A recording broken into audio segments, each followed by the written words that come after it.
Hey guys, I'm Matt, and today I'm going to be making some Asian chicken stir fry. So for this, I'm going to be using some boneless, skinless chicken thighs. You can really use any cut of chicken, but this is what I like. It's easy to work with. The first thing you're going to do is open it up and cut them up into about 1-inch pieces. This is the piece size that's easiest to work with and is the size that's going to work the best with this recipe.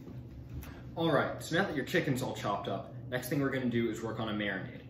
So get yourself a big bowl, and this is what we're going to do. A little bit of olive oil,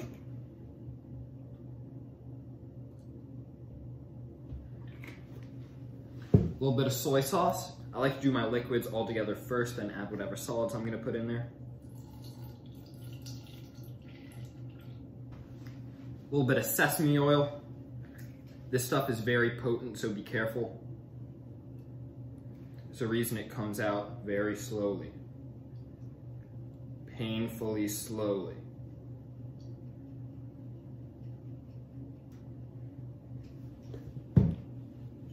A little bit of oyster sauce, if you have it. It's a great flavor to use. And I like to use a little bit of sriracha. This is gochujang sriracha. It's a great flavor. It's fermented, so it adds a little bit of funk to it too, a little bit of tanginess. This stuff is pretty strong, so I'm going to be a little light with it.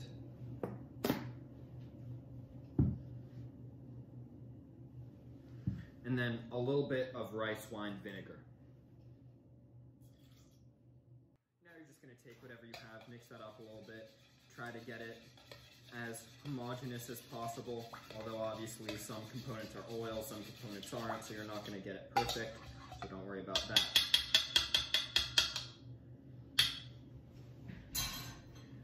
Next thing I like to add, I have this rice seasoning. So it's sesame seeds and seaweed together. It's a great seasoning. I think it's great for any Asian dish you use. Adds a little bit of umami flavor, that sesame flavor. It's really awesome.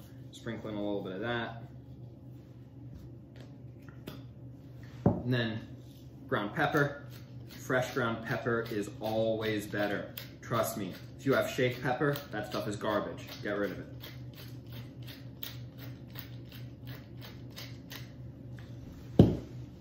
Ginger powder.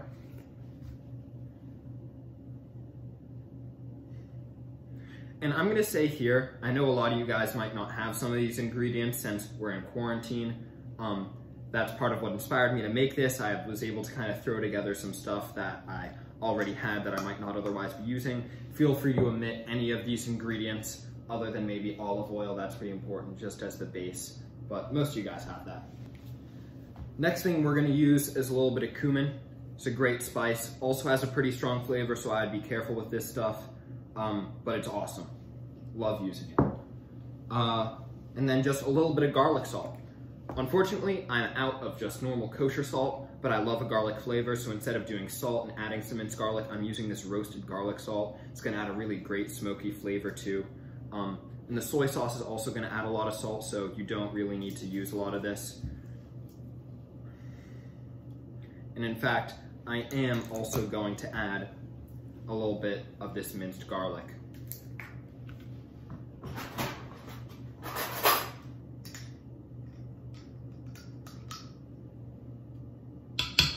I really wish I had fresh garlic, but unfortunately, this is just where I am right now. If you have fresh garlic, use it, please. Stay away from this stuff if you can.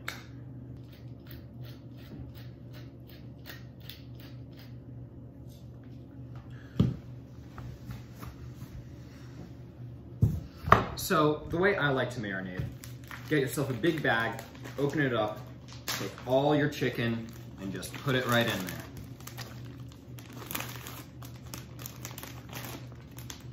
Gotta commit to this. I know chicken is not the least slimy thing in the world, but gotta do what you gotta do because this is gonna taste awesome when it's done. And then you're gonna wanna take your marinade and just pour it in there. You're gonna close it up, seal it off, and then just give a little shake. Make sure all of the pieces have some of the marinade on them. Just mix it up a little bit. And then put it in your fridge for as long as you have. If you got 10 minutes, do it for 10 minutes. If you got 10 hours, do it for 10 hours. It doesn't really matter. Okay, so next thing we're gonna do is we're gonna handle the vegetables. For this one, I'm using 1 yellow onion and some portobello mushrooms. I would usually use cremini or especially shiitake mushrooms. Those are my favorite, but this is what we got right now. So, first thing I'm gonna do, take this onion and chop it up into slices. We don't want it diced, we don't want it minced, we want them in big slices. So cut the head and tail off. Take the skin off, however you want. Really want pieces that look sort of like this. Just big, thin crescent slices. You can 1/8 your onion and do it that way. This onion's a little small, so that's what I'm doing. I might actually even end up using 2 of these onions or 1.5 of these onions, but 1 big yellow onion should work. I usually prefer to use purple onions for this actually, but once again, this is just what I got. If you have purple onions, I am jealous of you. All right, so you got your onion. Next thing you're gonna do, take this up, chop it into about equally sized pieces. If you have cremini mushrooms or shiitake mushrooms, I would just slice them or cut them in half as one might do for instance, a pizza. But since I have these big boys, I'm just gonna cut them into little squares, like checkerboard style. What do you think of that, Mom? Okay, so now that you got your vegetables chopped up, if you have a lime, it's great. And if you have a zester, this is a great thing to do. I'm just gonna take my microplane and just do a little bit of lime zest into that marinade that you saved. Just give it a little extra acidity, a little extra kick. It's a nice flavor to add. Then you can use the inside of the lime and the lime juice for whatever you want, really. Awesome. First thing you're gonna wanna do, and you can do this in a cast iron if you want also, is turn your burner up really, really, really high. I have mine on high right now. And what I'm gonna do is I'm gonna add a little grapeseed oil. Grapeseed oil is a great neutral oil. It has a very high smoke point, so it can handle a lot of heat. You can use olive oil, that's totally fine. I just don't want to impart the flavor of olive oil since it's already in the marinade. This is just to kind of keep things lubricated and keep it moving around. I'm gonna get that in there, coat the sides, coat the edges a little bit. This is piping hot and smoking. We're gonna add in those onions. So the reason we have this on such high heat is because we want to get some really good color on these onions. You can already see that starting to happen on some of them. Color is flavor. What's happening here is actually the same chemical process that happens in the browning of meat. It's called a Maillard reaction. The cell walls start to break down, and that's when stuff actually gets cooked. So you get this really deep umami flavor. And the same thing happens in vegetables. You can give this a little shaky shake. You want to keep things moving around so nothing burns. Also, it's kind of fun.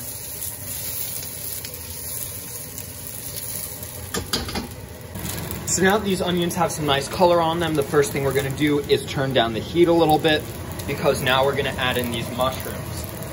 And big chunks of mushroom like this can get a little rubbery if you cook them on too high heat at first. So you're gonna wanna start slow and we're gonna get that heat up as they cook.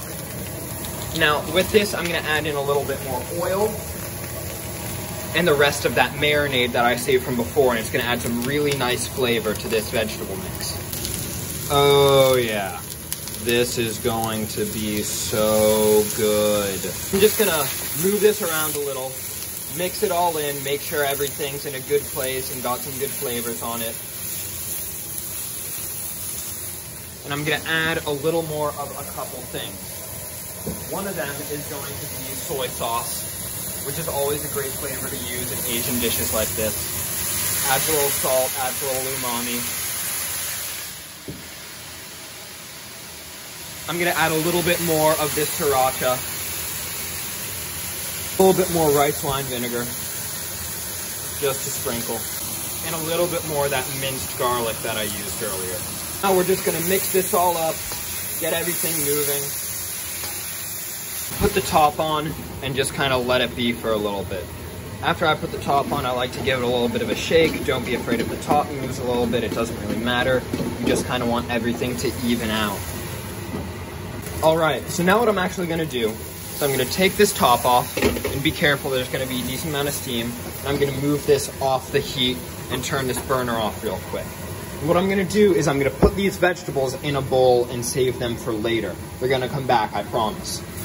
So I have this bowl here, and I'm just gonna take all of this out and put it in here, and I'm gonna try to leave as many of the nice juices in there as possible, because that's all good flavor that we want in our chicken.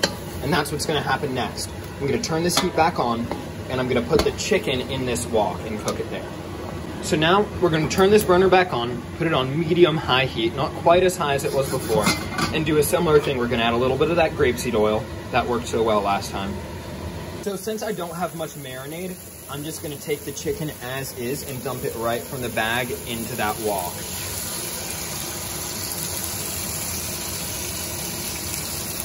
So we have the same goal here as we did with the vegetables. We really want to get some nice color on that chicken, some nice browning. So with all this fluid in here, it's going to be hard to get color on the chicken. So what's going to happen is I'm going to turn the heat up a little bit, and what's going to happen is all the water in here is going to start evaporating, and you're seeing that in the bubbling liquid. And this is going to condense down, and all those flavors are going to get absorbed into the chicken. They're going to get a real nice sear and some real nice flavor. Awesome color on this chicken. You can see all these great juices down here and all this color. So now what we're gonna do is we're gonna take those vegetables over here and add them back into this mix.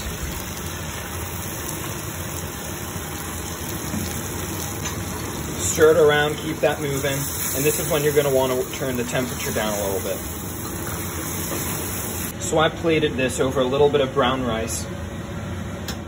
And pro tip, all this juicy, oily goodness at the bottom of your wok, that can go right over that chicken and flavor the rice. Bon appetit, guys. Let me know if you make this at home or some rendition of this. As you know, I know we're all kind of pressed for food and ingredients right now, but do whatever you want. Cooking is an art. Throw some stuff together. It's gonna be great.